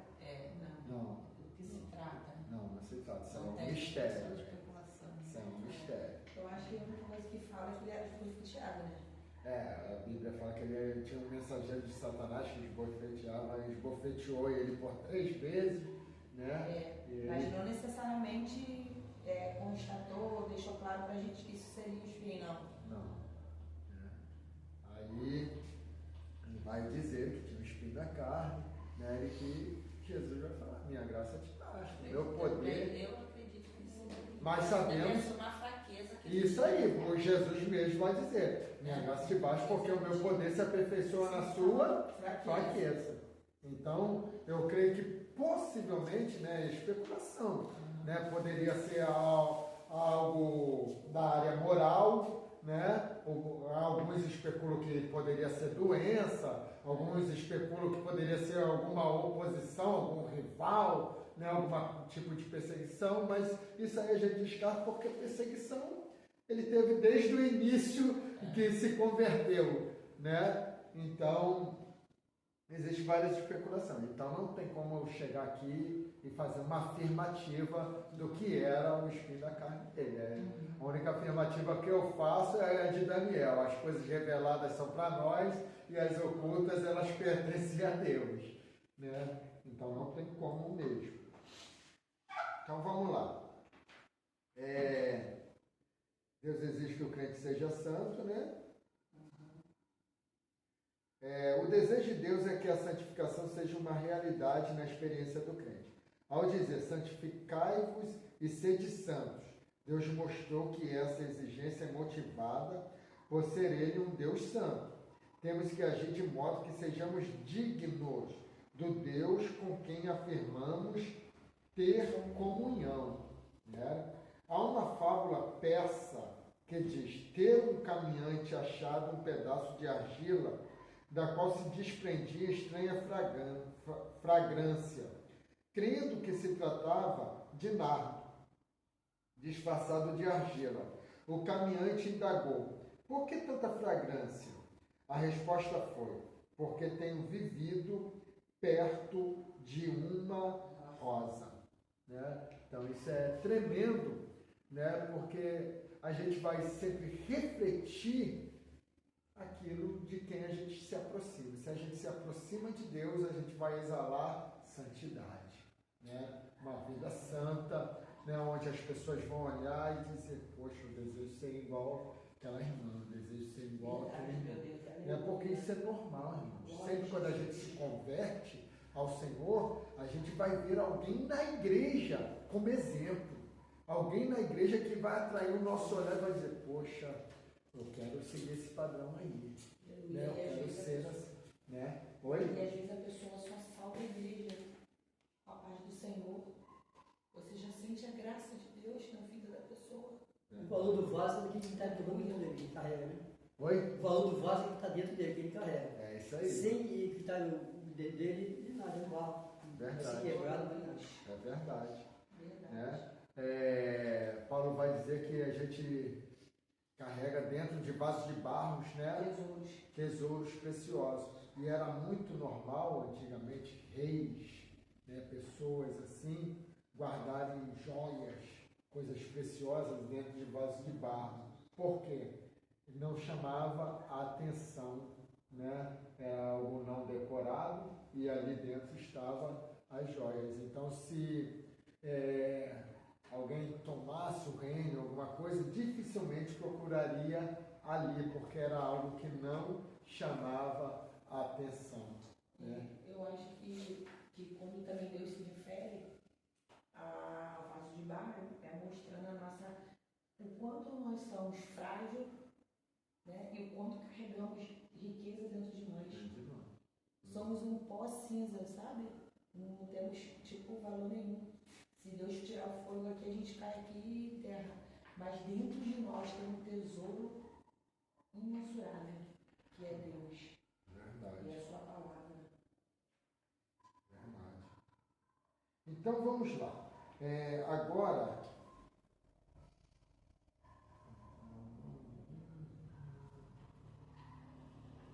vamos aqui, irmãos, para a gente ganhar tempo.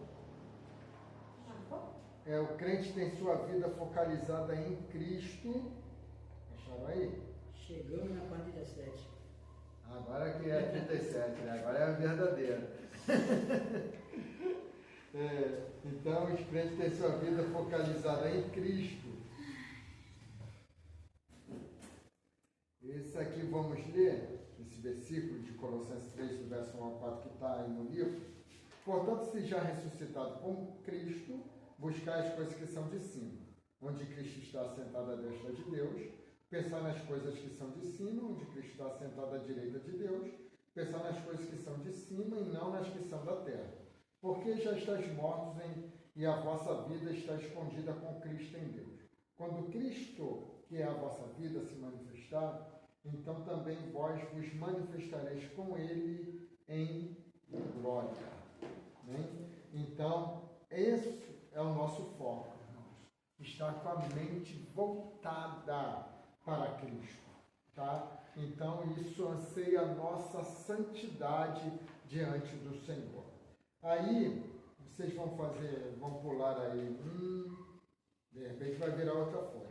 2, 3, vai para o terceiro parágrafo depois desse versículo que eu acabei de ler aí, onde está escrito: o crente santificado, 38 ou 37? 38. O crente santificado está com sua vida escondida em Cristo, em Deus Pai. O que está escondido não se pode ver. O mundo não pode entender a verdadeira excelência do crente. Porém, este crente desconhecido será conhecido pela glória de Deus, que se manifestará nele. Aí, Deus exige santidade. Né? Deus exige santidade. Somos templos de Deus.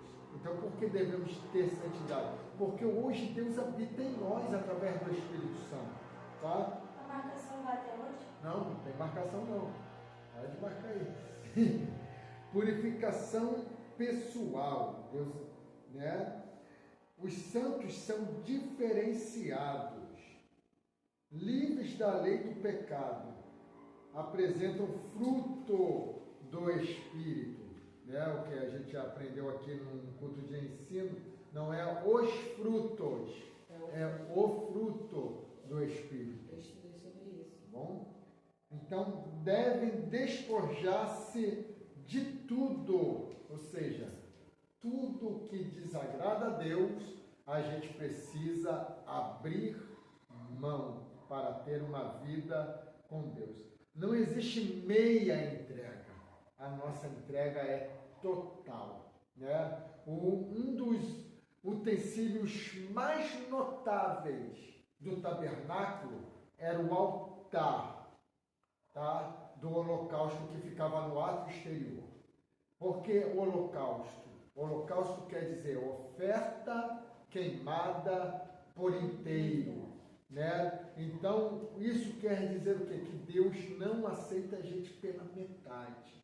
Ou é tudo ou é nada, né? Então, Deus quer de nós uma entrega total. Amém? Então, a santidade é uma necessidade humana, irmãos. Não dá para a gente agradar a Deus sem termos santidade, né? Sem termos comunhão com Ele, tá bom? Aí vamos aí, o aspecto prático da santificação. A gente começar a concluir. O aspecto prático da santificação. Está na 39, né? 39? É. Então vamos lá. A santificação tem finalidade ética. Não se busca a santidade apenas para uma vida contemplativa. Irmãos, é isso aqui, onde que muitas pessoas erram. Não, de tipo assim, de ter revelação, visão, não, vou me santificar para ser usado por Deus. Irmãos, o nosso propósito de santidade é para estar com Deus, é para ter comunhão com Deus. Purificação pessoal. E isso, o que vem após é consequência de você ter uma vida com Deus, né? De andar com o Senhor. Tá? Não foi este, pelo menos, o exemplo de Jesus. Nada do Evangelho é estático, tá? Ou seja, imóvel. A santidade também é dinâmica. Por isso o apóstolo Pedro diz que o crente pertencendo à grande família dos gemidos do Senhor buscará viver em harmonia com seus irmãos, solidarizando-se com eles nas suas tristezas e alegrias, manifestando-lhes misericórdia e tratando-os com humildade. Isso é o fruto do amor fraternal. Aí vocês vão marcar. Quem sabe sofrer um mal...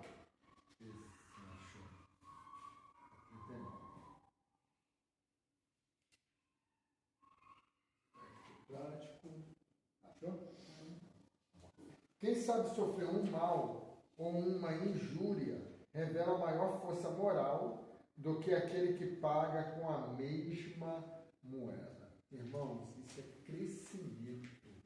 É sinal que você está se aproximando de Deus. É uma coisa difícil? É, irmão. Né? Sofrer injúria, sofrer difamação, né?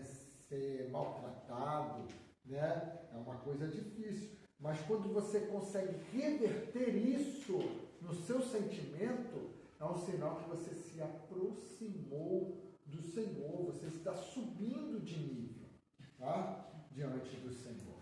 Amém? Vamos lá.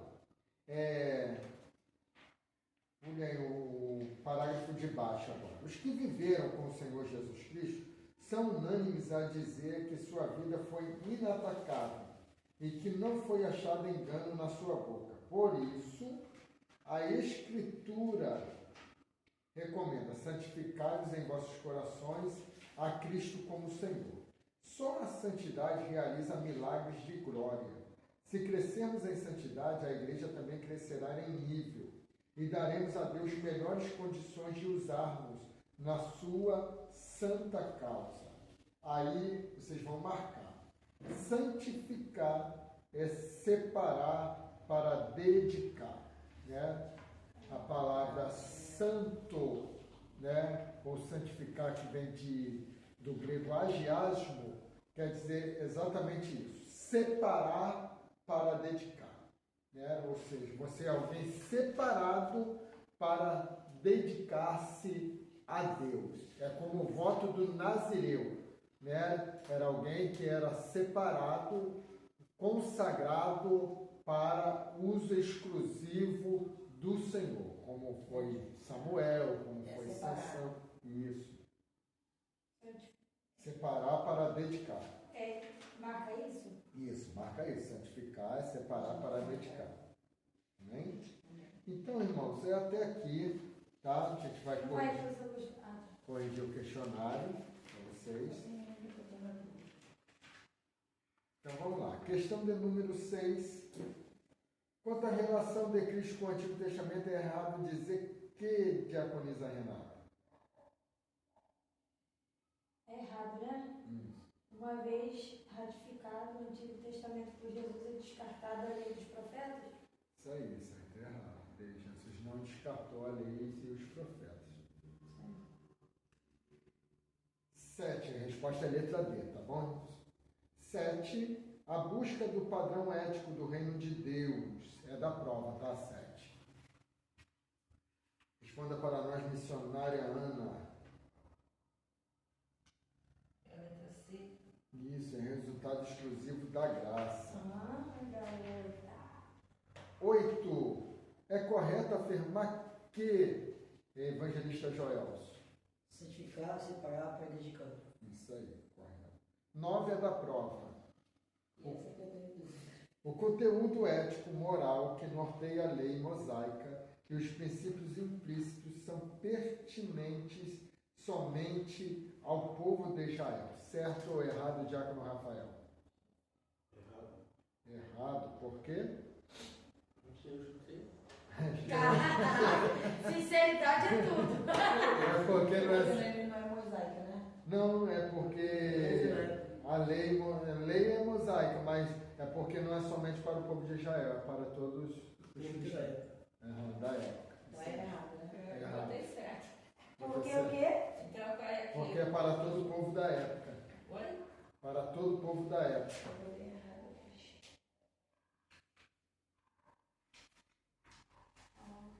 O conteúdo ético fala tudo. Para todo o povo de Deus em qualquer época. Em qualquer época. Ah, tá. Todo o povo de Deus são pertinentes ao povo de Deus de qualquer época. Isso. Então essa é da prova, tá, gente? 10. Quem sabe sofrer um mal ou uma injúria revela maior força moral do que aquele que paga com a mesma moeda. Certo ou errado, missionária cristiana? Certo, vamos se colocar de pé. Vamos agradecer a Deus por esta aula. Sim. Eu estava com saudade. Não, dá saudade mesmo. Eu gosto muito de estudar. Eu também. Eu estava com saudade também. Esse período que a gente ficou sem estudar. Eu fui no prêmio de remédio ali e saí, eu dei pra uma posse. Tô bastante da Tá certo que se você acertar, ele não dá 10 por enquanto. Vamos lá. Eu vou pedir a missionária Cristiane para fazer essa oração. Amém? Depois a gente vai impetrar dessa postura. Glorioso Deus, eterno Pai querido e amado, Senhor, sua Deus. glória nesta Muito noite, obrigado, Pai. Senhor, por este Obrigado, momento. Senhor, por este Senhor, momento, pela tua Pai. presença, Obrigado pelo teu Espírito Santo presente nesta aula. Senhor da glória, continua nos abençoando, continua nos dando vitória aqui, ó Pai. Meu mestre, continua sendo conosco, abrindo, Senhor, as nossas faculdades mentais, ó Pai, nos dando entendimento da tua gloriosa palavra, nos capacitando Aleluia. pelo teu Espírito, Glória. Senhor, Pai, para fazer a tua obra. Obrigado, Jesus querido, é o que eu te peço e te agradeço em nome de Jesus. Amém. que o grande grande amor de Deus Pai, a graça salvadora do nosso Cristo, a rica e doce comunhão do Espírito Santo, seja com todo o povo de Deus, desde agora e para todos sempre. Todos digam Amém. Está encerrado. Amém. Pode aplaudir. Glória.